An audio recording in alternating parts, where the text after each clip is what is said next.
Bueno, hermanos, buenos días. Me van a disculpar hoy, tal vez de pronto empiece a toser, entonces les pido un poquito de paciencia. La verdad es que veo la fidelidad de Dios porque ayer estaba yo con fiebre, con una tos que no se soportaba, y con el cuerpo todo cortado, y yo dije, no, ¿qué voy a hacer para mañana? Pero Dios fue fiel y nos levantó. Nada más que, para serles sinceros, me mandó una bomba de antibióticos, entonces me siento todo, de repente siento que se me mueve el piso, entonces dije, si se me mueve mucho me siento.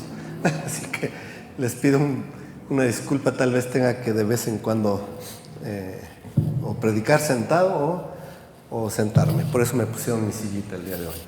Bueno, vamos a buscar en nuestras Biblias, hermanos, el libro de Primera de Corintios, capítulo 15. Pero antes de que lo abra, antes de que lo pongamos, yo quiero preguntarle a usted, ¿qué es el Evangelio? ¿Qué es el mensaje del Evangelio?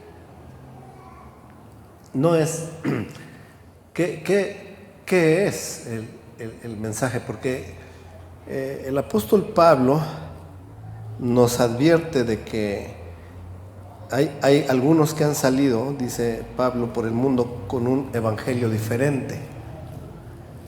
Es decir, no es el evangelio bíblico. Es lo que Pablo nos dice, que han salido algunos con un evangelio diferente.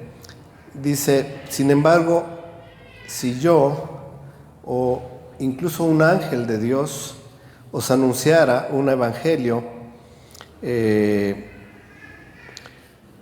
contrario al que yo les he enseñado, el tal sea anatema. ¿Ok? Vamos a leer esto en Gálatas capítulo 1 del libro de Gálatas, versículo 8. Gálatas 1:8 dice, pero si aún nosotros, o sea, aún él como apóstol o los demás apóstoles, si aún nosotros o un ángel del cielo os anunciara otro evangelio contrario al que os hemos anunciado, sea anatema. ¿Qué significa la palabra anatema? Maldito significa, sea maldito, venga una maldición sobre su vida. Si alguien dice, os anuncia un evangelio contrario al que recibiste, el evangelio que viene de Dios, el evangelio bíblico. Entonces, me parece que es una cuestión de gran importancia poder discernir entre cuál es el evangelio de Dios y cuáles son, y poder discernir de esa manera cuáles son evangelios contrarios o diferentes. Porque les puedo decir, hermanos, no sin cierta tristeza, de que hoy día se predican muchos evangelios y que tristemente son evangelios contrarios a la verdad bíblica. Entre los evangelios que hoy día se predica en las iglesias, que en realidad no es tan nuevo, ya es viejo. En realidad muchos de los falsos evangelios vienen desde tiempos antiguos. Es el evangelio que le llaman de la prosperidad, en donde el pueblo cristiano, por lo único que se acerca, bueno, el pueblo entre comillas cristiano, por lo único que se acerca a Dios es por lo que pueden recibir de Dios. Les gusta mucho el mensaje de que Dios no nos quiere pobres, de que Dios no nos quiere enfermos, de que Dios no nos quiere con problemas, y que si somos creyentes, si creemos en Cristo y hicimos una oración de fe,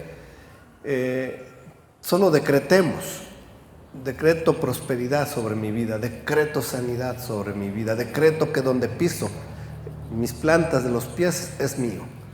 Ese es un evangelio que le gusta a la gente, porque a quién no le gusta recibir el mensaje de que puede ser próspero, de que puede ser totalmente sano. Y si todo esto proviene de Dios, cuanto mejor, ¿no? Así que hay ese evangelio hoy día. Y como ese otros, no me quiero entretener, pero puse un ejemplo ahí, como ese hay otros. Y les pregunto, ¿qué es el evangelio? ¿Cuál es el mensaje? Porque para ustedes como creyentes debería ser claro cuál es el mensaje del evangelio. No sé si ya usted está pensando cuál es el mensaje del evangelio. Sirve mucho saber cuál es el mensaje del evangelio, sobre todo cuando llega alguien a nuestra casa y toca y abrimos y nos dice, le traigo a compartir la palabra de Dios. Por ejemplo, testigos de Jehová, mormones, algunos otros grupos. Les es muy útil a ustedes poder preguntarle a ellos, ¿cuál es el mensaje del evangelio que me traes? Quiero oír el mensaje del evangelio. Y sería muy bueno que nosotros pusiéramos atención al mensaje que ellos dicen traer, ¿verdad? Porque si ellos le dicen, mire, es que nosotros tenemos la organización de la religión genuina. Sí, está bien, pero dime cuál es el mensaje que me traes. ¿Cuál es el evangelio? El mensaje del evangelio que tú traes para mí. Es bueno. Ahora, imagínense que es usted esa persona y usted está evangelizando. Ellos van a hablar de otras cosas, otro evangelio, se lo aseguro. Háganle la pregunta y van a ver qué es otro evangelio. Pero usted que tiene el verdadero mensaje del evangelio, ¿qué es el evangelio?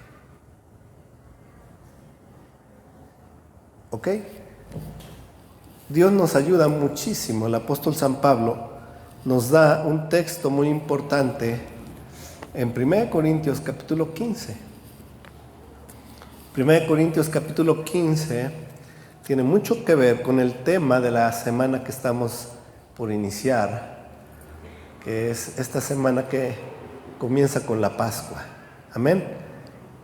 Ya vamos por iniciar el 14 de Nisan. 14 de Nisan del calendario bíblico es el día 19 de abril, día de la Pascua. Comenzamos nuestra semana de Pascua con los panes sin levadura y con todas estas cosas. ¿Se acuerdan que panes sin levadura? Sacar levadura de nuestras casas. Toda levadura, salir de nuestras casas, limpiar nuestras casas, todo pan, toda levadura que haya fuera de la casa. Pero bueno, es otro tema.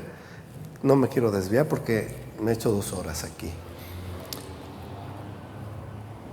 Vean ustedes lo que Pablo dice del evangelio y es sumamente significativo porque cuando Pablo habla del evangelio, lo primero que nos dice son las características, lo que produce el evangelio bíblico, lo que produce el evangelio de Dios en nosotros. Y eso lo hace distinto, lo hace diferente, pero luego pasa a decir el evangelio. Es decir, primero nos dice sus características, pero enseguida dice, y este es el evangelio. Vamos a verlo.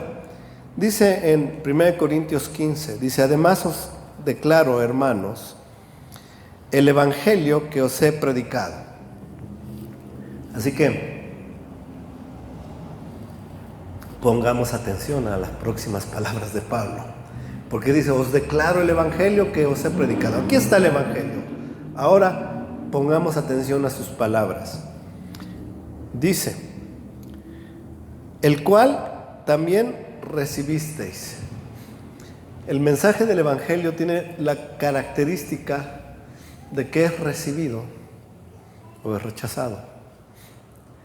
Para los que somos creyentes es un evangelio recibido, ¿ok?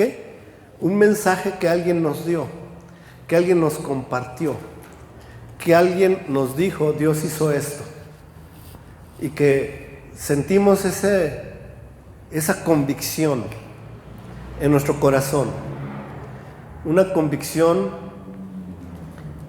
que provino de algo interno, hermanos.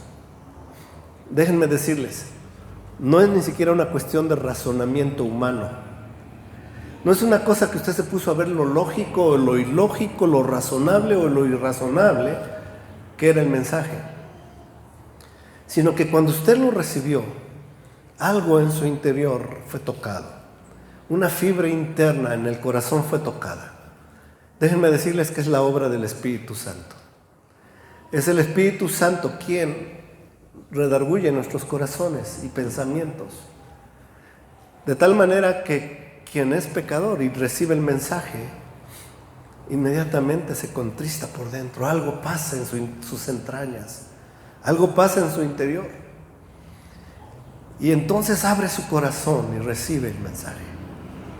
Déjenme decirles que en ningún lado de la Biblia dice haz una oración de fe para recibirlo, sino eso es algo que se hizo modernamente,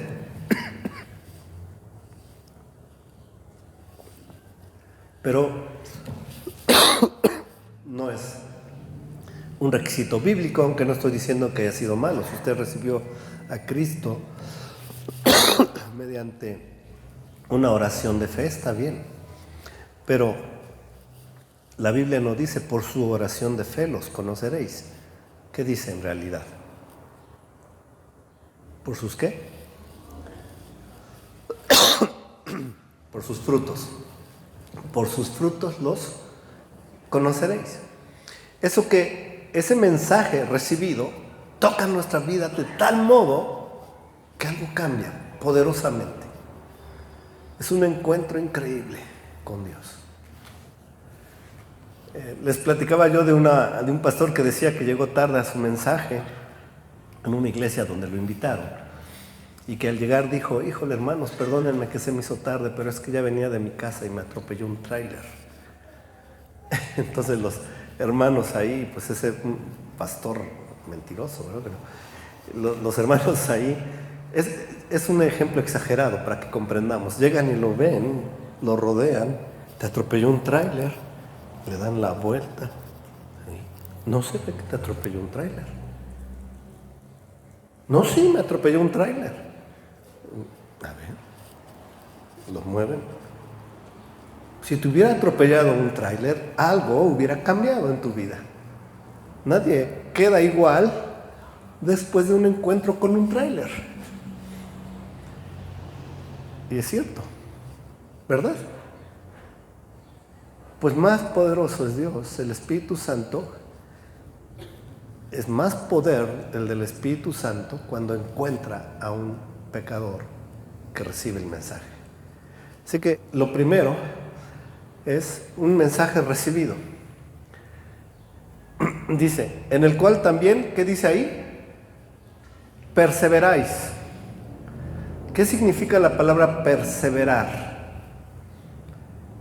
Es continuar, seguir, proseguir, a veces con pruebas, a veces con luchas, a veces con dificultad, y a veces con gozo y tranquilidad y paz en todo. Pero sea una o sea otra, perseveramos. La característica del Evangelio es que es un Evangelio que toca de tal modo nuestros corazones. Y hubo un cambio, un antes y un después, que es un evangelio que las personas que lo reciben de verdad, el evangelio del bíblico, perseveran. No es cuestión de tantito sí, tantito no, y hoy estoy en necesidad y busco a Dios, pero ya se cubrió la necesidad y se me olvida Dios. Hoy tengo mucho trabajo y no voy con Dios a su encuentro. Hoy no tengo trabajo, pues sí, hoy sí tengo tiempo para ir a ver, encontrarme con Dios. No, el evangelio recibido genuinamente en el corazón del hombre, de la persona, de la mujer, del hombre que recibe el mensaje, es un evangelio que lo hace perseverar. Amén. Es otra característica, vean. ¿Qué más dice? Por el cual asimismo, si retenéis la palabra que os he predicado, sois, ¿qué? Salvos. Es un evangelio que salva. 3 características. 1, es recibido. 2, el que lo recibe persevera. Y 3, este es el evangelio que salva. ¿Ok? 3 características. Primero, ¿cuál? es recibido en el corazón. Segundo, quien lo recibe persevera. Tercero, es el que salva. Amén. Bien. Si no creísteis en vano, es decir, si no fue una profesión de fe vana, superficial, no genuina, ¿ok? Sin valor. Vano es lo que significa, sin valor.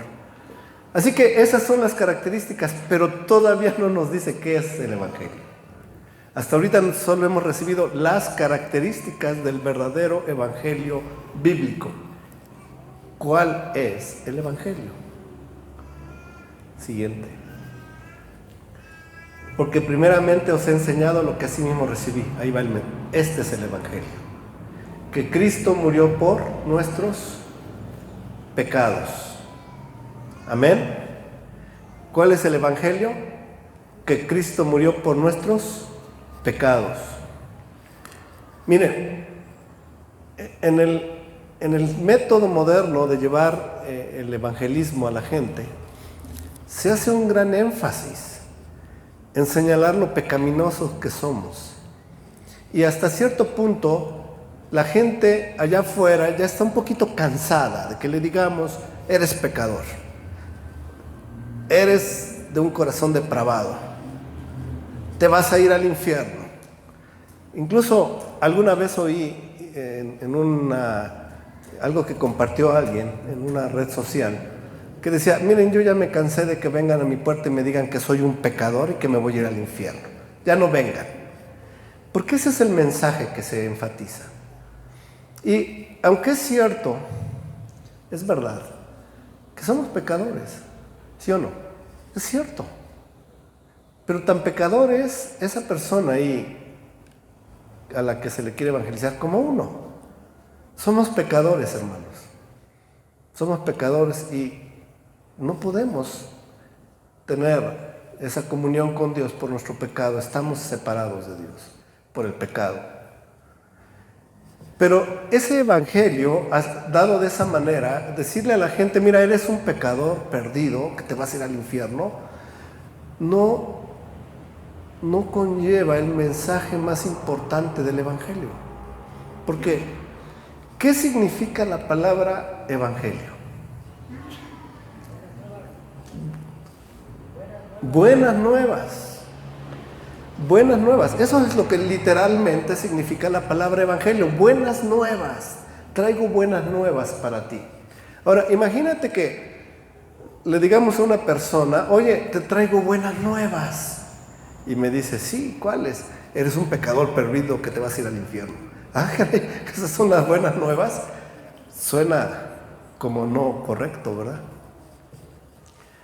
Las buenas nuevas son estas: que Cristo murió por nosotros, que Cristo fue crucificado para tu perdón, para que tú tengas perdón de los pecados, para que tú tengas vida en su nombre, que Cristo murió por nuestros pecados conforme a las Escrituras. Segundo lugar, y que fue sepultado. Así que parte del mensaje del evangelio es, mira, Cristo murió por ti. Cristo murió por tus pecados. Cristo murió por nosotros en la cruz. Fue presentado ante Poncio Pilato, siendo él el Hijo de Dios, que nunca pecó, que nunca hizo nada pecaminoso, que nunca quebrantó los mandamientos de Dios. Él murió por nosotros en la cruz. Es lo que vamos a celebrar en unos días, la Pascua, el Cordero de Dios muriendo por nosotros. Pero no solo eso, fue sepultado y al tercer día resucitó, porque poderoso es Dios para levantarlo de entre los muertos, porque Él no podía permanecer en la tumba, pues es el Hijo de Dios, el Todopoderoso, el Creador de todas las cosas. El Creador de todas las cosas murió por ti. Ahora, cuando alguien recibe este mensaje, que el Dios Todopoderoso hecho hombre, el Dios Todopoderoso hecho carne, murió por mí, si el Espíritu toca las fibras de mi corazón, Eso es un golpe tremendo. Ese es un mensaje tremendo, hermanos. Ese es el Evangelio. Que el Dios Todopoderoso murió por mí, que se hizo hombre, murió por mí, por un pecador, por mí, por mis pecados. Se vuelve algo tremendo por la obra sobrenatural del Espíritu Santo. Luego dice, y que resucitó al tercer día. Amén. Cristo no solo fue sepultado, sino que al tercer día resucitó. Gloria a Dios, hermanos, porque Cristo dijo, os daré una señal, la señal de Jonás, que así como Jonás estuvo 3 noches y 3 días en el vientre del pez, así el Hijo del Hombre estará 3 noches y 3 días en el vientre de la tierra. Así que, queridos hermanos, resucitó. El mensaje del Evangelio no es un mensaje completo, sino decimos quién murió por ti. Resucitó. Y tú también vas a resucitar. De hecho, todo el capítulo 15 de la primera epístola de San Pablo a los Corintios, todo lo demás sigue hablando ya de la resurrección de entre los muertos. No voy a leerlo todo, léalo en casa. Todo el capítulo 15 es acerca de la resurrección de entre los muertos, porque es la base de nuestra fe. Que poderoso es Dios para darnos vida aún después de la muerte. Así que, conforme a las Escrituras, dice ahí, versículo 5, y que apareció a Cefas y después a los 12, y este es parte del mensaje del Evangelio. Entonces, ¿qué es el Evangelio? Está fácil, ¿verdad? Que Cristo murió en la cruz por nuestros pecados, que fue sepultado, y que resucitó al tercer día. Y luego apareció a muchos para dar testimonio de que poderoso es Dios. La buena noticia es que lo hizo por ti. La buena noticia es que tú no podías andar en comunión con Dios, en relación con Dios, porque por ser pecador no podías. Aunque te esfuerces, aunque le eches todas las ganas que quieras, por ti solo no puedes. Es la obra de Dios en ti. Es el poder transformador de Dios. Amén. Así que ese es el Evangelio. Yo te animo que si aún no has recibido este Evangelio, lo recibas. Diga, Señor, yo creo. Yo quiero verdaderamente vivir conforme al Evangelio tuyo. Quizás no había comprendido bien el Evangelio y ahora, Señor, que tú me hablas, pues gracias, Padre. Ahora bien, quiero ver qué implicación tiene el haber recibido el verdadero Evangelio, ¿verdad? Porque se acuerdan que dice que perseveramos los que recibimos el Evangelio. Entonces, Dios nos da una prueba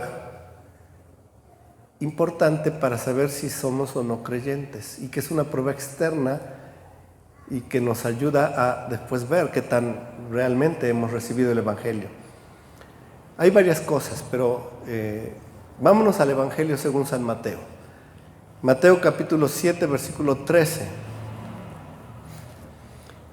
Como consecuencias de recibir el Evangelio, es que nosotros ahora somos pueblo de Dios, somos el Israel de Dios, y no en sustitución al Israel que Él escogió, sino que somos injertados, como dice Pablo en Efesios capítulo 2. Antes éramos extranjeros y advenedizos, ahora en Cristo somos conciudadanos de los santos y miembros de la familia de Dios. Ahora en Cristo, nosotros que éramos ajenos a la ciudadanía de Israel, ahora somos parte de la ciudadanía de Israel. Es lo que nos dice el apóstol San Pablo en Efesios 2. Pero ya como ese pueblo creyente, la vida empieza a tener ciertas características, empieza a tener ciertas cosas que diferencian el no creyente del verdadero creyente. Y vamos a ir notando algunas de estas. Dice en Mateo 7:13, ya algo he hablado de este tema, por lo cual no voy a ser muy amplio en explicarlo, pero no quise dejarlo de mencionar. Dice en Mateo 7:13, entrad por la puerta estrecha, porque ancha es la puerta y espacioso el camino que lleva a la perdición, y muchos son los que entran por ella.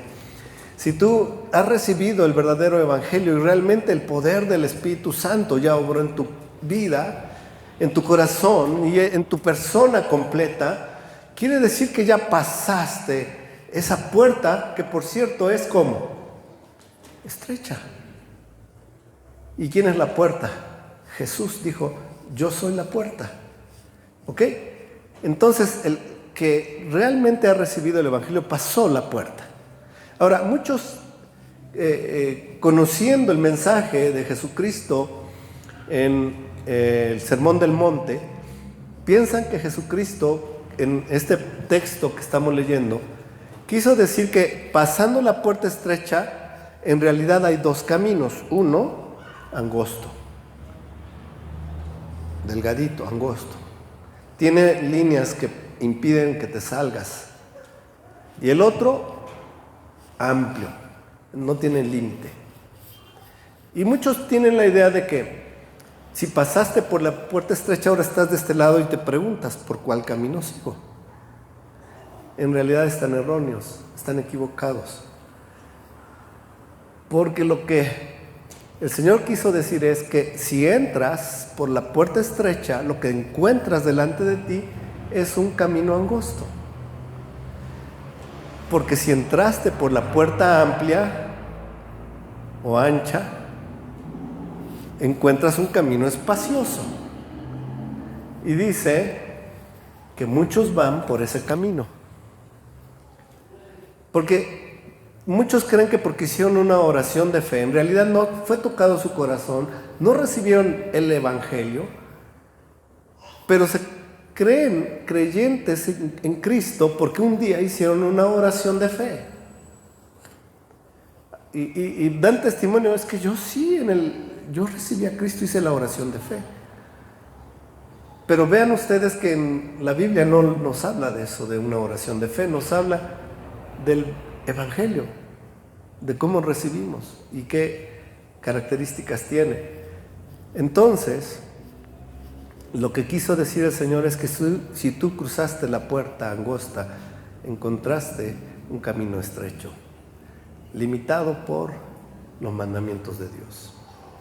Esos rigen el camino. Y la puerta ancha es creer que eres cristiano y pues puedo vivir en adulterio, pues puedo vivir fornicando, pues puedo vivir de mentiroso, puedo vivir haciendo trampa, puedo vivir tratando mal a mi prójimo, odiando, guardando rencor, peleándome todo el tiempo, llenándome de ira todas las veces. No puedo controlar mi carácter, pero Dios me conoce que así soy. No, ese es el camino ancho. Y muchos van por él. Leamos el texto, pues. Dice entonces, entrad por la puerta estrecha, porque ancha es la puerta y espacioso el camino que lleva a la perdición, y muchos son los que entran por ella, porque estrecha es la puerta y angosto el camino que lleva a la vida, y pocos son los que la hallan. Versículo 15, guardaos de los falsos profetas que vienen a vosotros con vestidos de ovejas, pero por dentro son lobos rapaces. Y no solamente los profetas falsos, pero cualquier creyente que en realidad es falso tiene estas características que a continuación vamos a leer. Versículo 16 dice el Señor, por sus frutos los conoceréis. Amén. ¿Por sus qué? Frutos. Por sus frutos los conoceréis. Analicémonos nosotros a nosotros mismos, cuáles son nuestros frutos. ¿Qué frutos hay en tu vida? Porque por sus frutos los conoceréis. ¿Acaso se recogen uvas de los espinos o higos de los abrojos? Son preguntas retóricas, ¿verdad?, que hace el Señor. ¿Puedo recoger uvas del espino que apareció en el lote baldío? ¿Me meto al lote baldío a buscar uvas del espino? No, ¿verdad? No tiene. Su naturaleza imposibilita que tenga frutos. La naturaleza del verdadero cristiano cambió cuando recibe el Evangelio. Ya no es el mismo, hay un antes y un después. si uno puede distinguir en nuestras vidas que hubo un antes de cómo vivía yo antes, qué creía yo antes, qué pensaba yo antes, cómo me peleaba yo antes con mi esposa, pero cómo cambió todo cuando recibí el Evangelio. Hay un antes y un después, por sus frutos, dice el Señor, los conoceréis. Así todo buen árbol da, ya lo leí, ¿verdad? Versículo 17, así todo árbol da buenos frutos, pero el árbol malo da frutos malos. Verso 18, no puede el buen árbol dar malos frutos, ni el árbol malo dar frutos buenos. Todo árbol que da buen fruto es cortado y echado en el fuego, así que por sus frutos los conoceréis. El texto que sigue, Mateo 7, 21 al 23, decía yo en alguna ocasión que es uno de los más espantosos de toda la Biblia. Es un texto espantoso. Usted va a decir, ¿cómo dice el pastor eso? Es un texto que espanta. Y que no me gustaría ser yo uno de esos hombres que se pensaban creyentes cristianos. Toda su vida creían que eran salvos, porque el mensaje es el mensaje de salvación. Y cuando llega el día de juicio final, de pronto nos levantamos de entre los muertos y estamos ante el Señor y Él nos dice, nunca os conocí, apartados de mí, hacedores de maldad. No quisiera estar ahí. No quisiera ser yo una de esas personas. Pero yo era cristiano, Señor.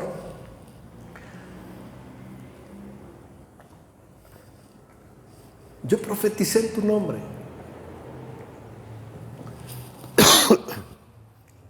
Dice, vamos a leerlo.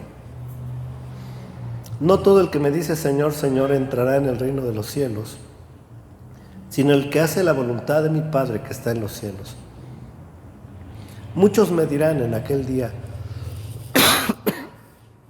Señor, Señor, ¿no profetizamos en tu nombre y en tu nombre echamos fuera demonios y en tu nombre hicimos muchos milagros?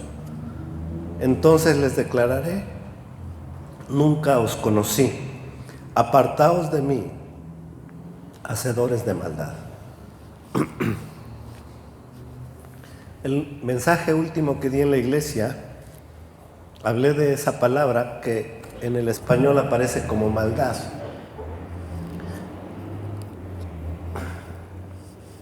Pero en el texto griego original es una palabra que ya aprendieron ustedes, ¿se acuerdan? ¿Cuál es? Anomía. ¿Se acuerdan? ¿Qué significa anomía? Sin ley. Proviene de un prefijo griego a y de una palabra anomía que es un derivado de nomos que significa ley. Entonces, anomía significa sin ley. El Señor les dice, nunca os conocí, apartaos de mí, ustedes que hacen su vida sin ley, los que viven sin ley, los que no andan por el camino estrecho, los que no reconocen los mandamientos de Dios, los que piensan que solo el cristianismo sirve para dar y por lo tanto lo recibimos y nos encanta, pero que no implica que el verdadero creyente es alguien que entra en relación con Dios porque sus pecados son perdonados para vivir para Dios, para vivir siguiendo a Dios, para vivir obedeciendo a Dios. Esos cristianos, entre comillas, que llegaron o que llegarán, todavía es evento futuro, ante el trono del juicio de Dios, diciendo, pero si en tu nombre profetizamos, en tu nombre hicimos milagros y echamos fuera demonios. Hay muchos en las iglesias cristianas, sobre todo en las que se predica ese falso evangelio, que están haciendo eso. Profetizar, sacar demonios y dar sanidad. Lo están haciendo. Y muchos de ellos se encontrarán en ese día diciendo: Señor, si yo saqué demonios. Pero el Señor dice: nunca os conocí. La ley de Dios no estaba en tu corazón. La ley de Dios no regía tu vida. Eras sin ley.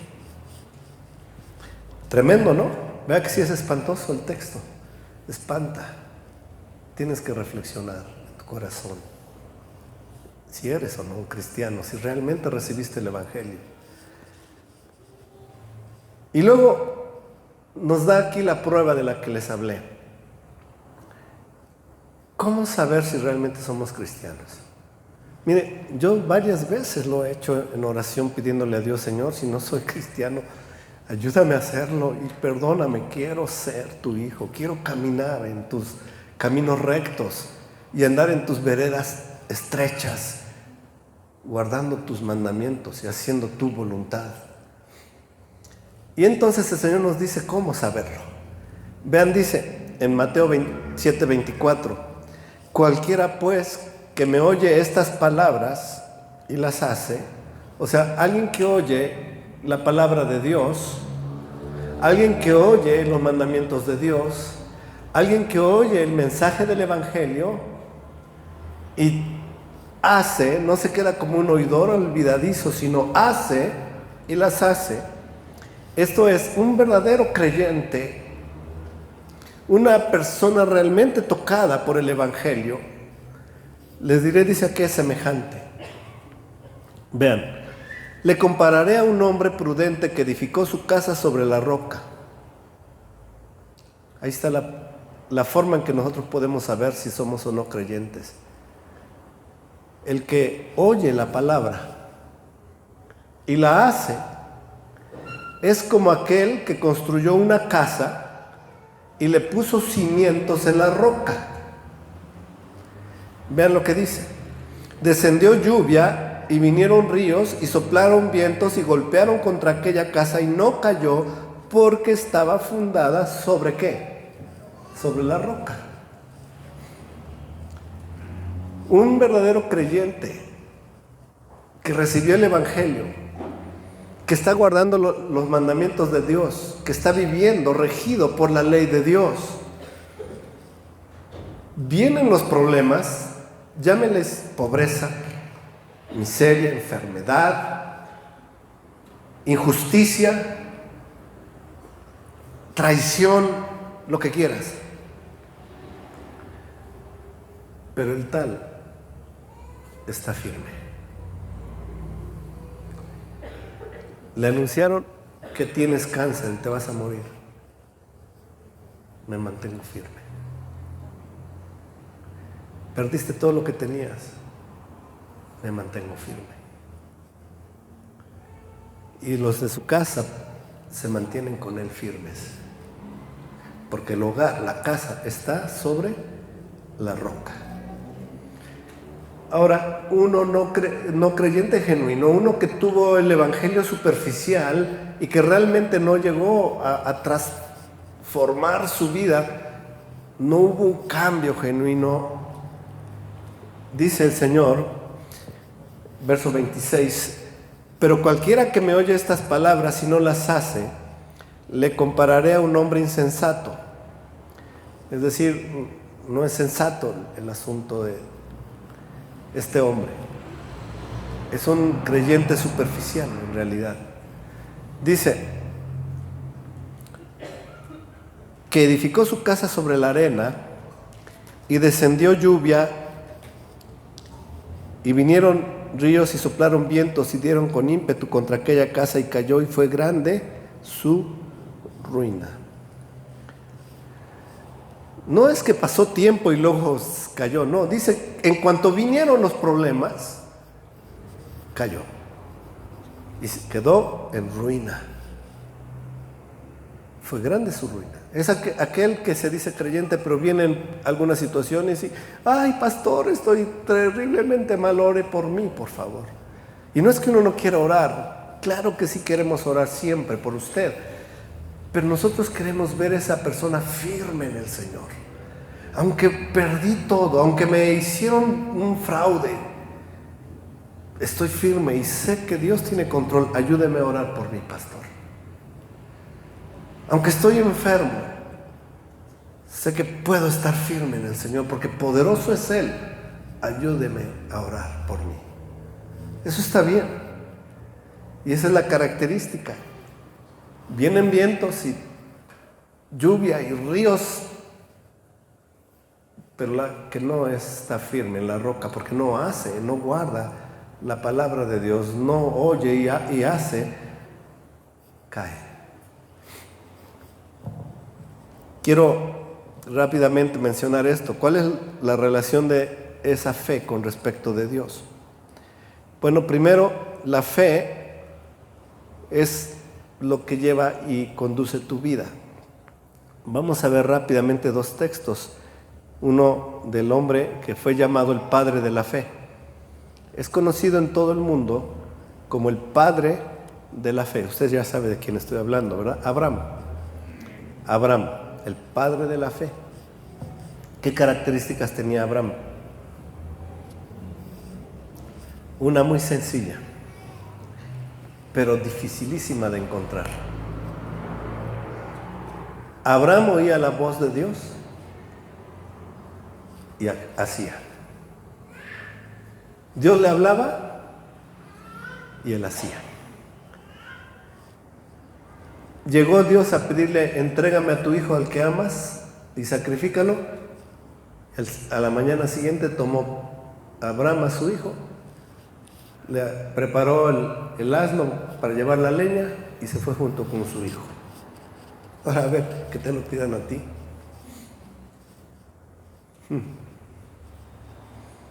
No creo. Dios, ¿por qué? ¿Sí o no? Pero Abraham era Abraham. Por eso dicen que Abraham, muchos Abraham, pero como Abraham, no Abraham. Abraham era el padre de la fe. Oía la voz de Dios y hacía. Fíjense, Génesis 15:6. Y creyó a Jehová y le fue contado por justicia. Abraham, el padre de la fe. Génesis 26:5 nos dice cómo fue Abraham en su vida. Dice: por cuanto oyó Abraham mi voz. Es interesante, Abraham oía la voz de Dios, como hoy día nosotros la oímos a través de la predicación de la palabra. Y hacía. Por cuanto oyó Abraham mi voz y guardó mi precepto, mis mandamientos, mis estatutos y mis, ¿qué? Leyes. Hay algunas doctrinas que enseñan que la ley vino hasta el Sinaí, pero no es cierto. La ley desde Adán Dios la dio. Se transmitía de forma oral. Y él era un hacedor de la ley de Dios. La relación que esto de guardar sus mandamientos nos lleva con Dios es una relación que se basa principalmente en el amor a Dios. El Evangelio, hermanos, toca nuestras vidas a un nivel tan profundo que el amor que jamás habíamos sentido llega a tu vida. Hay el testimonio de un musulmán que se convirtió al Señor Jesucristo. Era perseguidor y se estaba preparando entre los musulmanes terroristas para matar y todo eso a cristianos.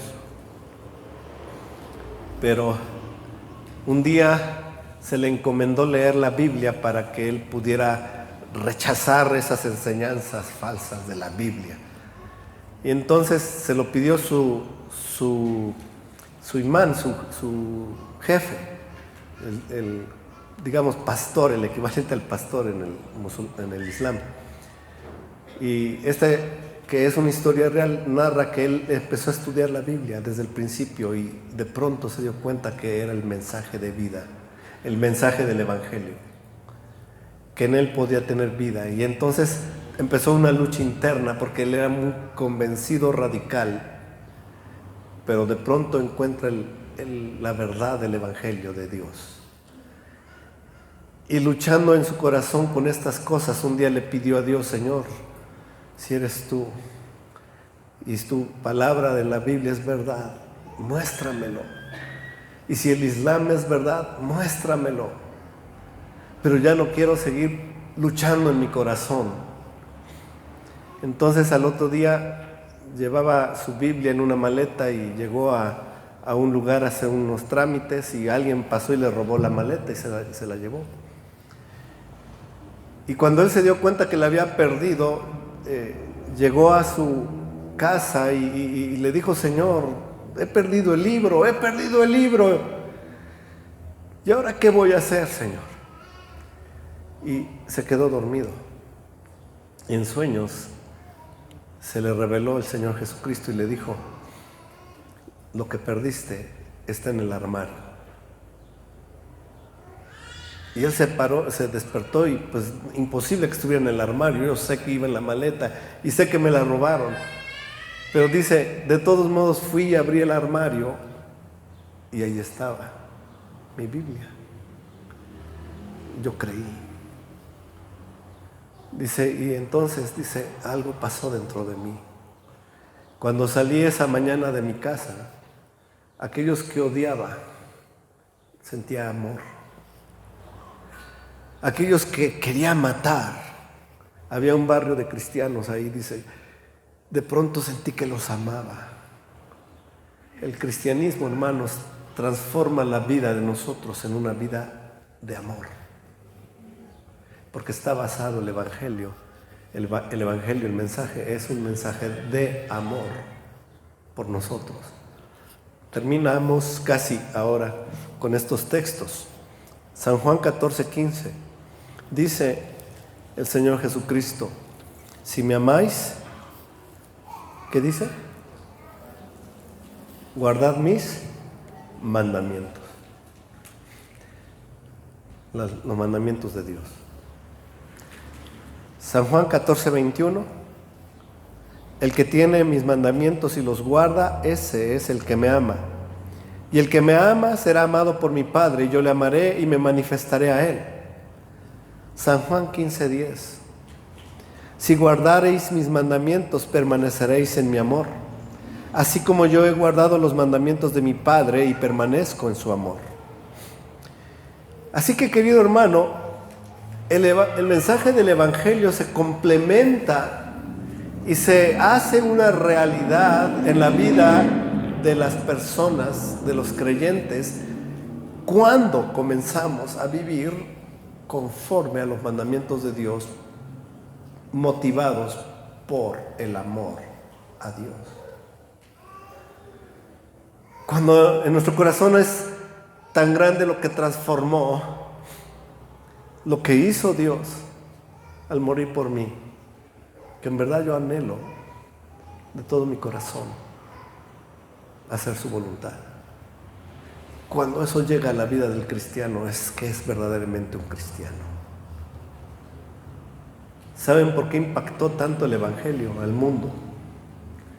Porque el primer tiempo del cristianismo se predicaba el Evangelio como es. No esos falsos evangelios, sino el que es. De tal manera que la gente podía amarse unos a otros.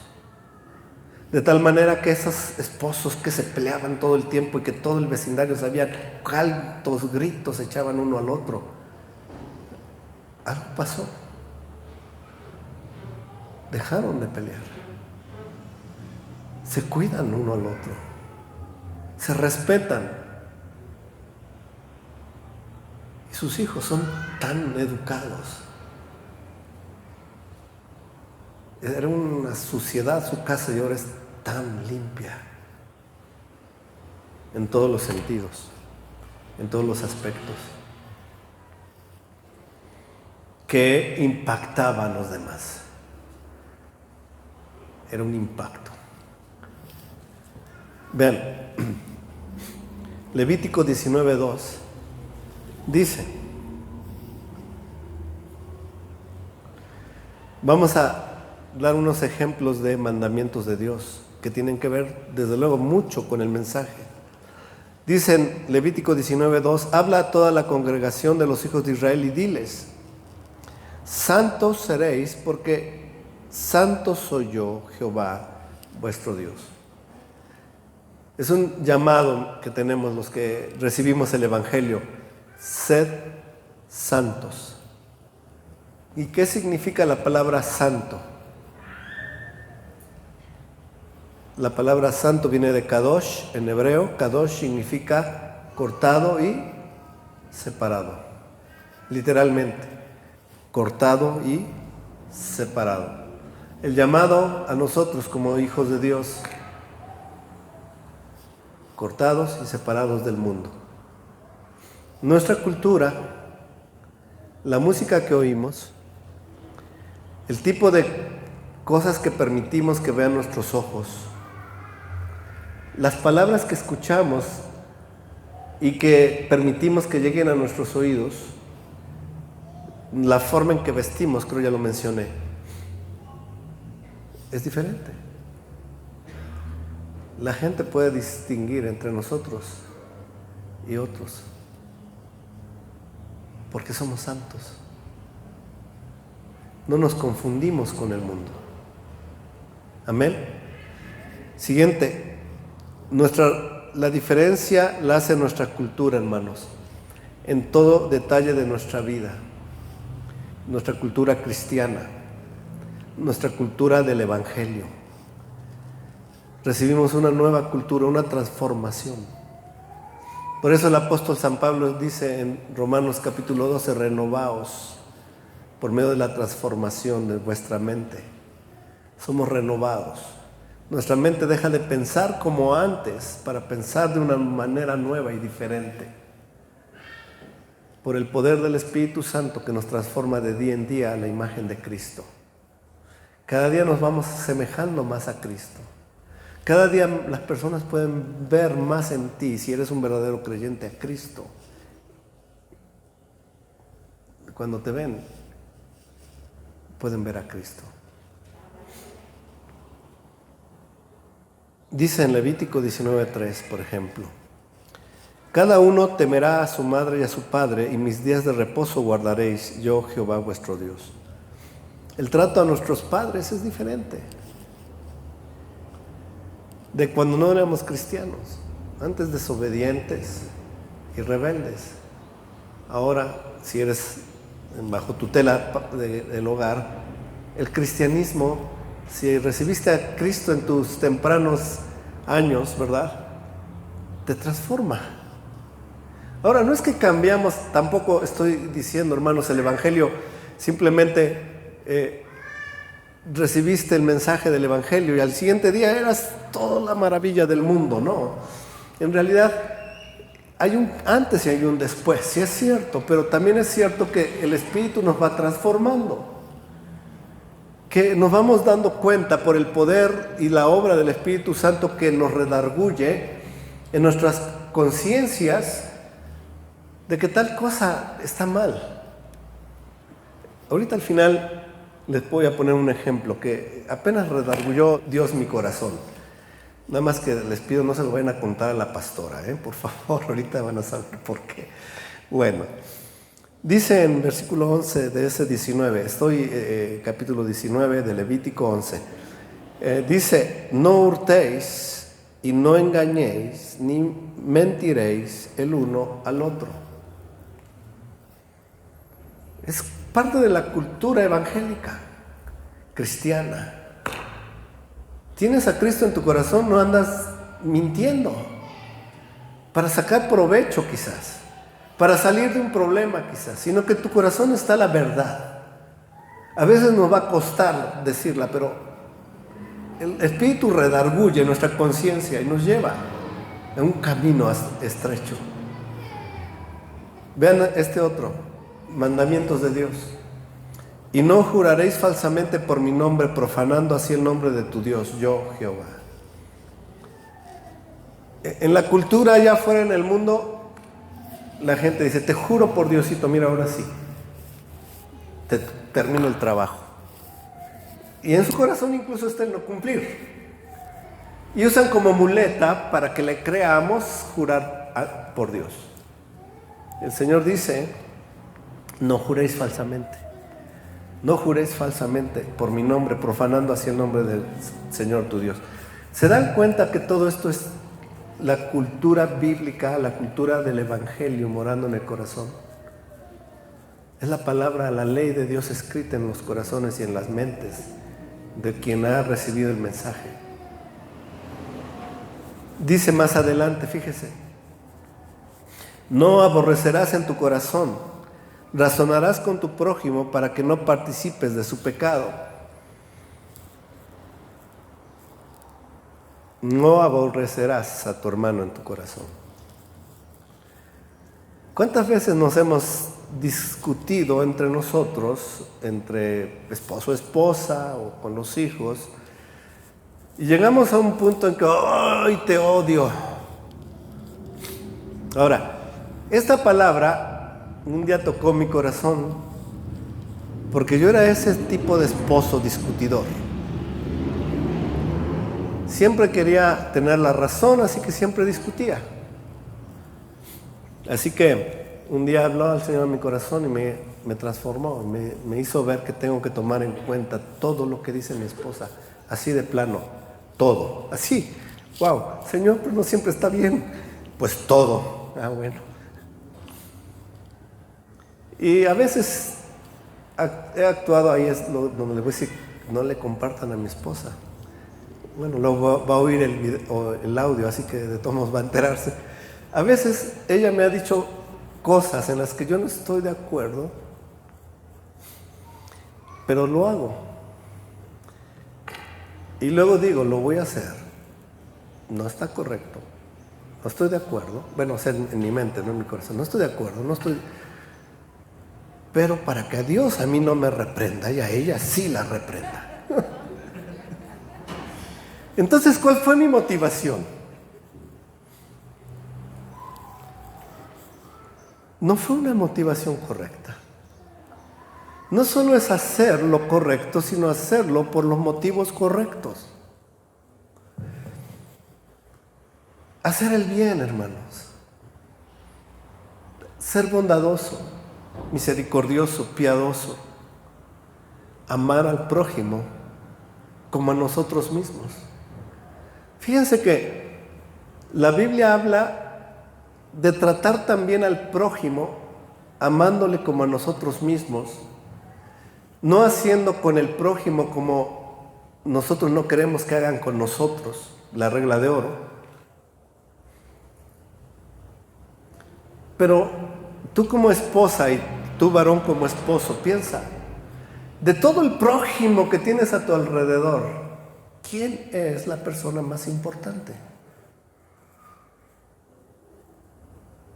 No son mis hijos, a pesar de que los amo tantísimo, y ellos lo saben. Es mi esposa. De todas las gentes que hay en este mundo, 7,000 millones de personas, el prójimo más importante para mí es mi esposa. ¿Cómo voy a tratar ásperamente, gritándole, ofendiéndole y a veces golpeándole? Algunos lo llegan a hacer. Golpear a la esposa si es la persona más importante de todo el prójimo en la cual debo aplicar la ley de Dios. Yo me preguntaba hace un poco de tiempo, Señor, en los evangelios, en el Nuevo Testamento, no los evangelios, las cartas de Pedro, las cartas de Pablo, tú nos das instrucciones: esposos, amad a vuestras mujeres como a vuestros propios cuerpos, darle un trato como vaso más frágil. Y yo me preguntaba, Señor, ¿por qué no hay un texto así en tu ley? ¿Por qué no hay unos mandamientos ahí entre Génesis y Deuteronomio, la ley de Dios, que diga, amad a vuestras esposas como a vosotros mismos, como a vuestros cuerpos, y tratad a vuestras esposas como el vaso más frágil? ¿Por qué no está en la ley? Y de pronto me di cuenta, qué bruto soy. No sé si se oyó, o el Señor me ayudó a que no se oyera. qué bruto soy. Pues si es el prójimo más cercano que tengo. Y todo el tiempo en su ley me dice cosas como estas. Versículo 18. No te vengarás. ¿Cuántas esposas para que se le quite? Ahora no le doy de cenar. Para que se le quite, se lo merece. Pero ¿qué dice el Señor? No te vengarás. Usted no crea que está hablando de la venganza de que aquel que se sintió agraviado y entonces saca la pistola como en el viejo oeste y me voy a vengar. No, ¿verdad? Actos pequeños. Me enojé y ahora le pago así. Dice el Señor, no te vengarás, ni guardarás rencor a los hijos de tu pueblo. En el Nuevo Testamento el apóstol Pablo nos dice que no nos vayamos a dormir con la ira. No se ponga el sol sobre vuestro enojo. Y luego dice, sino amarás a tu prójimo como a ti mismo. Tu vida es una vida de cultura santa. Tu vida es una vida de cultura transformada. Tu vida es una vida de cultura renovada. Felicidades, eres cristiano. Vas al cielo.